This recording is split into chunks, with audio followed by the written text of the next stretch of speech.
the ocean, the thrill of unseen shores. This is the heart of cruising. Has this been forgotten? Not here. Princess has all the wonderful things that we love about travel. The spirit of adventure, the chance to be in awe of the world we live in. Princess Cruises gives us the best possible souvenirs, stories worth telling. Drinking wines you've never even pronounced, or water fresh from a glacier. Getting to say yes to the kids. Learning something about yourself. Truly, honestly, forgetting what day it is.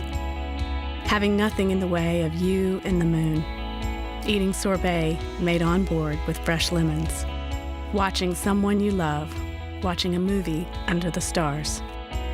Noticing that your shoulders have dropped. Being asked what you and your partner are celebrating. And not knowing what to say. These are the moments that matter to us, that we share when we get home. In 2014, Princess will remind us that cruising can enrich us and bring out the best in us. It can teach us about the world and connect us to those we love. Princess will take back the definition of cruising and make us a promise that a cruise isn't good enough unless we come back new.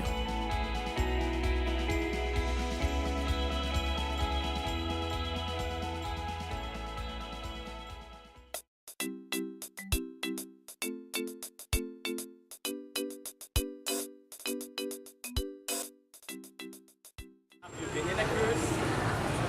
Yes, we've been on a cruise. In fact, we've been on many cruises. We've been on ships that are very small, maybe only 60 people, where people get to know each other very well, and it's a very friendly atmosphere. And we've been on some very large ships that you could have 3,500 people, and you may not see the same person twice. So many different types of cruises, and yes, we love cruising.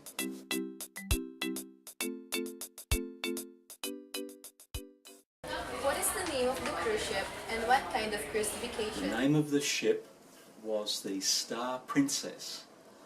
It was a fairly large ship, and the cruise that we did was one which was called Northern Europe, and it involved touring around the Baltic Sea, and it was for 9 nights and 10 days. Where and when did you experience cruise? The cruise started off in Copenhagen. It then proceeded to Helsinki in Finland. It then went to St. Petersburg in Russia. It then went to Tallinn in Estonia. It then went to Gdynia in Poland. It followed on to Oslo in Norway, and finally did the circuit and came back as a loop back to Copenhagen. So we in Australia, we had to basically get to Europe, which is a long, long way. So we did a stopover in Singapore.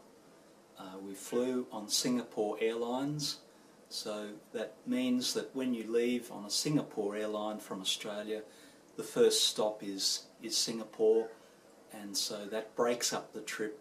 Otherwise you would be basically travelling for nearly 24 hours, a very long trip. What are your pre-cruise preparations? As far as cruise preparation, you would have to consider the climate of the area that you are going to be visiting. And in our case, living in Australia, travelling to Europe, the middle of summer in Australia is the middle of winter in Europe. So very, very cold. So we tried to prepare ourselves so that it wasn't an extreme of temperature. Otherwise you would have to take some very, very warm clothes. Medically speaking, there are no dangers of malaria or anything like that in generally Northern Europe. So no vaccinations, nothing of that nature to consider. Can you tell Regarding amenities, ships of that class, the Princess, are very much like five-star hotels. The actual cabins, your rooms as they call them, are extremely luxurious, queen beds, wonderful bathrooms, wonderful showers, amenities that you would probably consider normal for a high-class hotel room. As far as food and meals, there could be perhaps 12 or more restaurants on board these ships. They would be all over the ship, and some of them would be a la carte, some of them would be smorgasbord, depending on what you wanted to do for lunch or for breakfast or for dinner.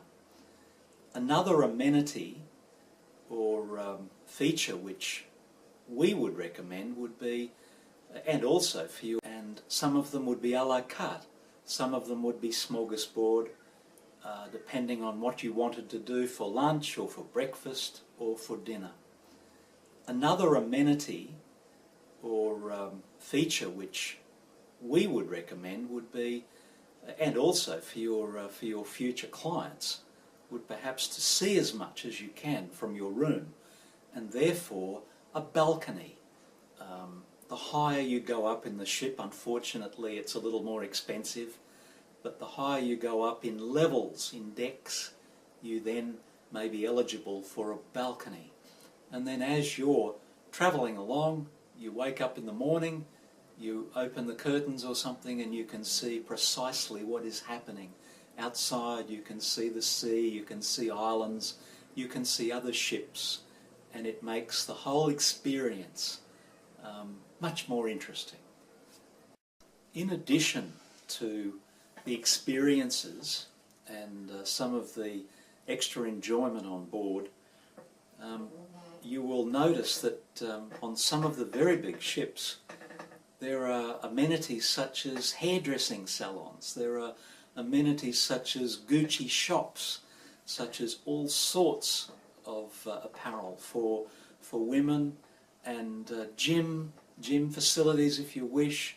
There are spa facilities, multiple pools, all sorts of very luxurious things. And again, it relates back to six-star hotels. How about the port stops and excursions? Okay, as far as ports and excursions, a very important part of cruising, ships such as the Star Princess try and organise their schedules so that they arrive in the early part of the day and leave the daylight hours for excursions. You would meet the coaches according to the type of excursion that you wish to go on. There might be half a dozen, and half a dozen different coaches are going in different directions. As far as leaving the ship going onto the port, you go through customs very quickly, and it's again a little bit like a mini airport, but very modern and very efficient, and a minimum of time is wasted. You maximise your time on shore at that particular city or port, and you can do pretty much what you want to do. Mind you, you could stay on the ship and you could just enjoy the luxury if you wished.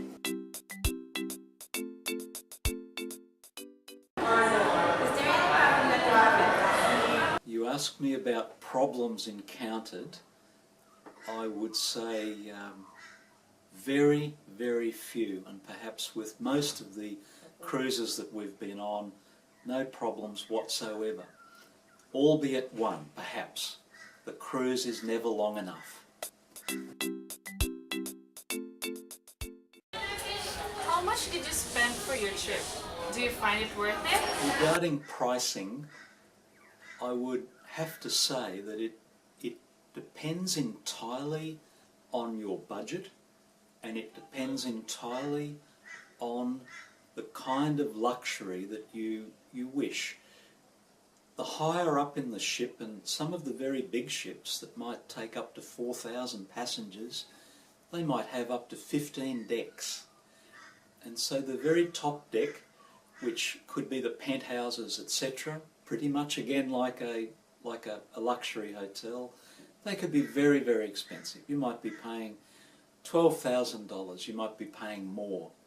And as you come down, it starts to become lower and lower cost. As you go below the decks and go down to the very paying more.